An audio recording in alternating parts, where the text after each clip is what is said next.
Kita bicara soal Pilkada Jakarta lagi ya. Karena menurut gua kondisinya agak unik. Kita mulai dari survei terakhir LSI yang baru kemarin dirilis. Pada September 2024 lalu, LSI sudah melakukan survei pertama di Jakarta. Survei dilakukan ketika nama Mas Pram dan Bang Dul baru 2 minggu diumumkan sebagai gubernur dan sebagai calon gubernur. Hasilnya, pasangan RK Suswono yang dari PKS itu mendapat angka lebih dari 50%, sedangkan Pram dan Dul hanya mendapat 28% suara.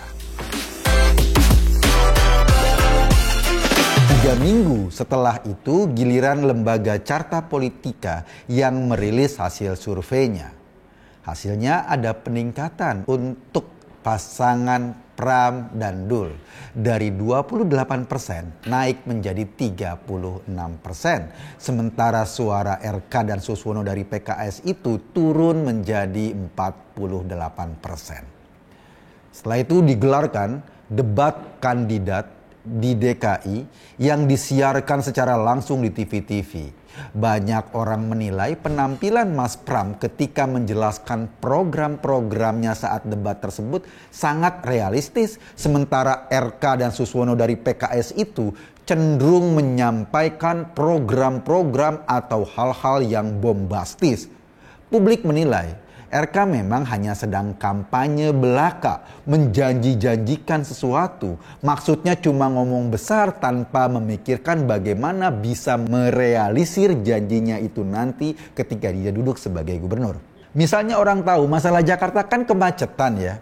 Tahu nggak apa yang dilakukan atau yang diinginkan RK agar mengurangi kemacetan Jakarta? Dia mengajukan usul untuk memindahkan balai kota dari Medan Merdeka ke daerah Jakarta Selatan. Orang jadi bertanya, lah emang Jakarta Selatan nggak macet? Dengan program ini banyak orang ketawa. Wajar kalau akhirnya diasumsikan RK ini nggak kenal Jakarta. Wajar kalau dia juga nggak kenal Jakarta karena dia adalah mantan gubernur Jawa Barat yang di Jawa Barat sendiri prestasinya biasa-biasa aja. Bahkan cenderung banyak janji, tinggal janji doang. Kayak bungkus ciki, ngomongnya menggelembung besar tapi isinya cuma angin. Apalagi ketika ide lucu soal mobil curhat juga untuk mengatasi kemacetan. Jadi mobil itu keliling untuk mengurangi stres masyarakat akibat kemacetan Jakarta. Maksudnya orang-orang yang stres karena macet bisa berhenti dekat mobil itu lalu curhat. Tujuannya setelah curhat stresnya hilang. Tapi macetnya tetap. Bayangin, kalau ada mobil berhenti di pinggir jalan, terus orang-orang pada curhat, akibatnya apa? Akibatnya ya kemacetan tambah panjang.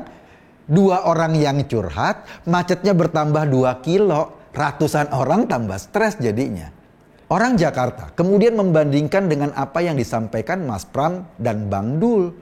Programnya relatif memang tidak bombastis, hal-hal yang simpel sebetulnya.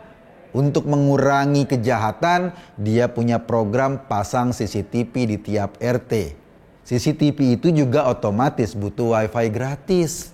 Atau soal ide menggratiskan angkutan umum bukan hanya untuk wilayah Jakarta tetapi juga untuk Jabodetabek. Bagi masyarakat Jakarta, hal itu terdengar lebih realistis dan solutif ketimbang mobil curhat untuk mengatasi kemacetan atau membuat Jakarta seperti Dubai. Memang indah tapi ya cuma ngomong doang. Setelah berbagai program dilontarkan oleh masing-masing kandidat ke masyarakat, orang tahu mana yang cuma sekedar kampanye ngerayu-rayu untuk menarik suara dan mana calon gubernur yang serius ingin mewujudkan janji-janjinya untuk masyarakat Jakarta.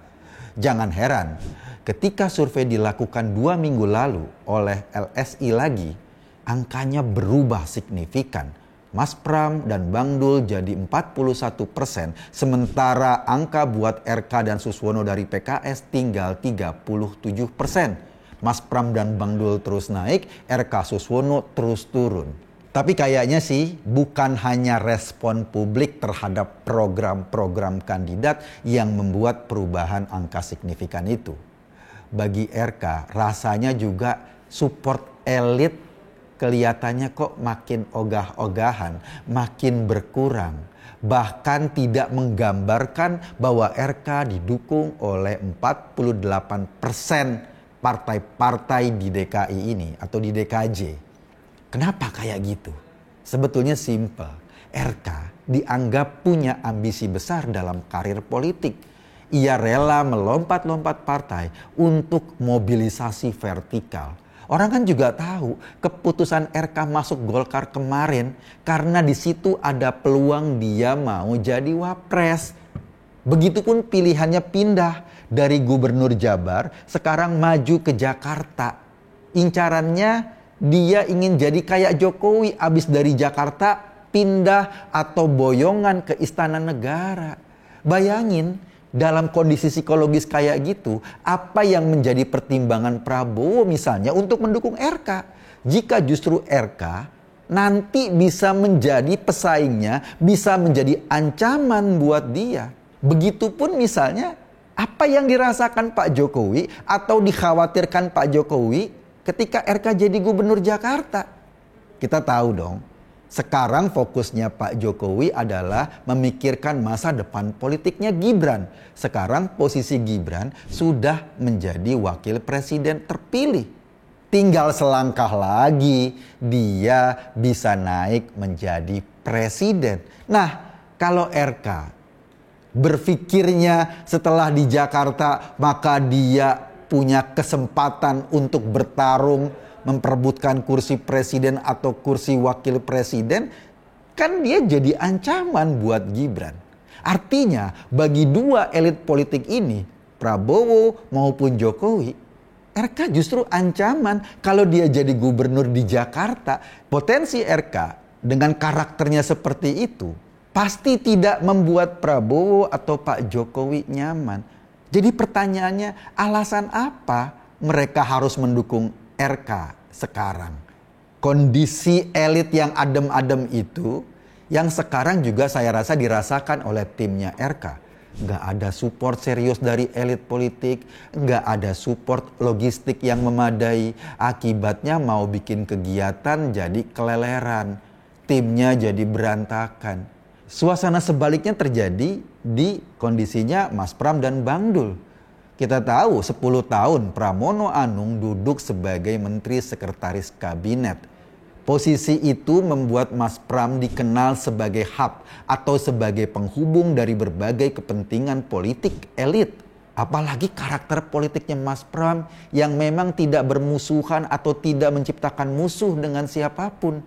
Dia bukan ancaman. Makanya meski diusung oleh satu partai, tapi elit-elit dari partai lain kok rasa-rasanya lebih nyaman ya kalau Jakarta ini diurusi oleh orang kayak Mas Pram. Orangnya rasional. Dia bisa bekerja sama dengan siapapun, bahkan bekerja sama dengan orang yang berbeda kepentingan politik atau orang yang berbeda partai. Ingat dong kemarin ketika Pak Prabowo lagi ngumpulin para menterinya, wawancara pertama. Tiba-tiba kucuk Mas Pram datang. Bukan mau wawancara sebagai menteri, tetapi barangkali ingin menunjukkan bahwa kedekatan personal antara Pak Prabowo dengan Mas Pram ini memang sudah terjalin lama. Tidak ada hambatan psikologis apa-apa. Komunikasi antar elit politik itu bisa dijalankan dengan lancar karena keduanya tidak saling mengancam. Keduanya tidak saling menyimpan keraguan. Terbuka, bersahabat, asik. Jadi sekarang RK dan Suswono dari PKS merasa agak sedikit kelabakan. Di tengah masyarakat yang ditangkap publik, mereka dianggap lebih banyak mendongeng, lebih banyak menjanjikan hal-hal yang besar-besar yang mungkin gak bisa terrealisasi.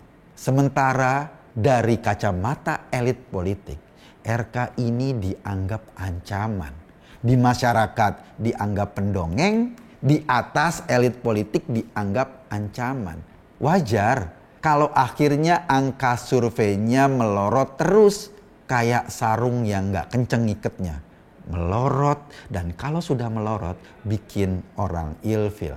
Makanya kalau pakai sarung itu harus ikat kencang-kencang agar tidak melorot. Gue Eka Guntadi. Terima kasih.